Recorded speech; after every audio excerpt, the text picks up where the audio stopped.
Hello and welcome to Mr. Randy's Wine and Spirits. I'm Mr. Randy, and today we're doing another final pour episode. If you're new to the channel, hello, welcome, come on in. All my returning viewers, always good to see you, and you know how we do it. So let's do it to it, shall we? Today's final pour episode is going to be of my 500th bottle review. Actually, no, it's just straight up my 500th review. I've done reviews of all sorts, including brews and non-brews, cocktails and whatnot. I just now thinking about it, I know there's a few things I didn't count in that number, so we're going to just move on anyways. So today we're going to be doing the final review, the final pour review of the Glenkinchie Distillers edition. Where is it on this side? Yeah. 43% alcohol by volume. Cork pop, if you would, please. Organic, nondescript.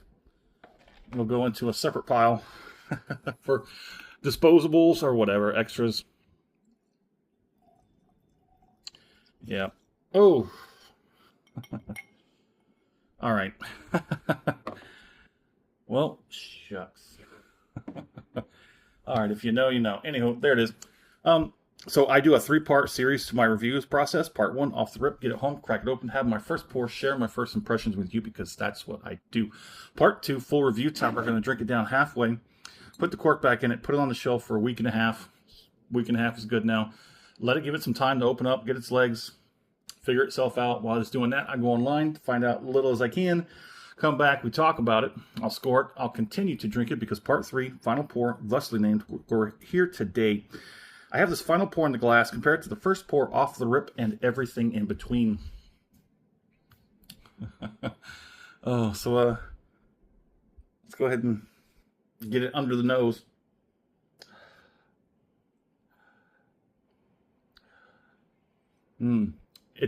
It's speaking to me. It's telling me it's more like let's say apple. A slight hint of like a bait, no, stewed apple, light and crisp, like a green apple, pear, honey. It's like a little bit of crispiness, crisp to it. It's got a really great nose. Even on the final pour today, after all this time down this bottle, it's still got a really good nose. It's very light, but it lightened up and allowed for the complexity to move in. So the intensity has turned down, but the complexity is now basically, the field's been cleared. Now all the great stuff can come out. I was kind of harsh off the rip on this bottle, and I felt very disappointed. See, I'm smelling. It's got me salivating. I gotta go ahead and get this first pour on. Let's get this acclamation pour out of the way. And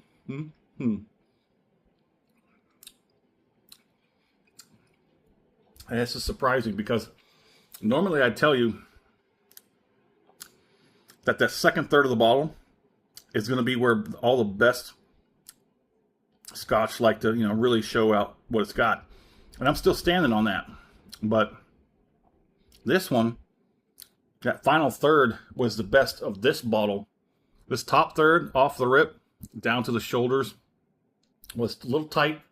Everything was too crammed together. I couldn't really pick anything apart. It was like chaos in a glass. And I strive so hard to find something to really like about it. And being at the price point that exceeded my berry and my price point ceiling of $100, this one was $102 and change. So, forgive me just a little bit. I forgive myself, and that's what matters. Anywho, it's got now that I've got a better appreciation for the Glenkinchie, it does sort of, that initial palating is just, wow, okay. I'm going to go ahead and hit you with some of the initial palating, the acclamation palating. Really deep, really rich, resonates through the entirety of the mouth and the palate. It's got a back end warmth of like a 2. I'm getting gums, lips, cheeks, jowls. It's everywhere. It got into every little nook and cranny, and it set up shop. Now, one thing I just want to say is that I never once thought that this wasn't a quality whiskey. I just felt like I didn't like it. It was not just not my thing. So with that said, let's get the second one on and we move on.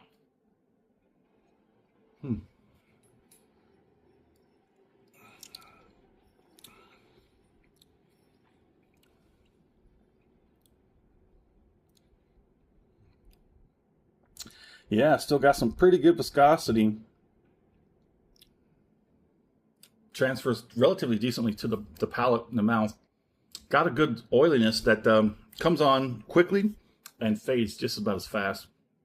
But it does bring, it bridges away to let all those deeper, darker, richer characters come into play. It's very light on the nose, but it's deep on the palate. Light on the nose, it's like that lightness, that light bitter sweetness you get from like baked apples or stewed apples. I'd say baked apples.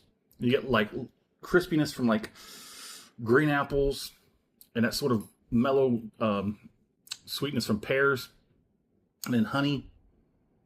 But on the palate, it like flip-flops. It flops right to the other side. It come to the dark side.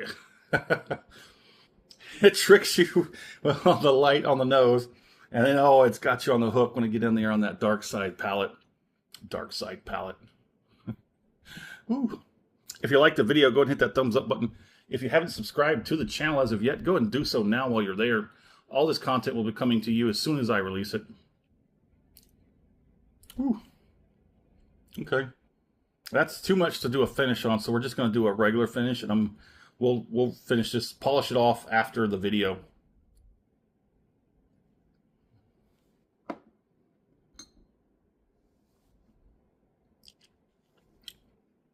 Heck, that's a pour in and of itself, isn't it? That's a pour for later right there.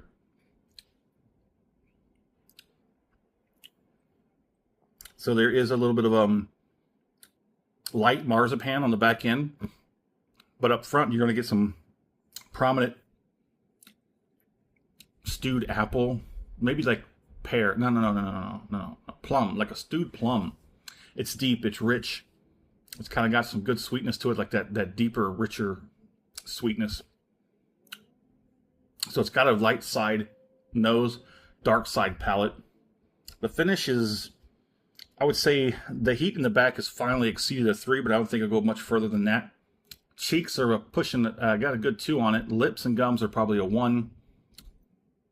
Jowls will probably meet in the cheeks at a 2. It does got some good warmth, heat in the back end. It's going to resonate. It's going to sit there in the back there for a while and keep the home fires burning. But I don't think I'm going to keep you much longer than that. But it turned out much better than I gave it credit for off the rip. And I've gotten to a point where I stopped making that assumption, and I give it more credit until at least we get to the down past the shoulders and then the midway section here, and that's when it really starts to tell you what it's got. But there it is, better than I thought it would be, better than I expected it to be. Not too great, but hey, it definitely wasn't over $100 great. But I mean, you know, it's an experience, I guess. All right, in the comment section, would like to know where you're at. What are you currently drinking? Have you had a Glenkinchie? What about the Distillers Edition? Let's talk about it. And as always, thanks for stopping by here at Mr. Randy's Wine and Spirits. Have a pretty good one.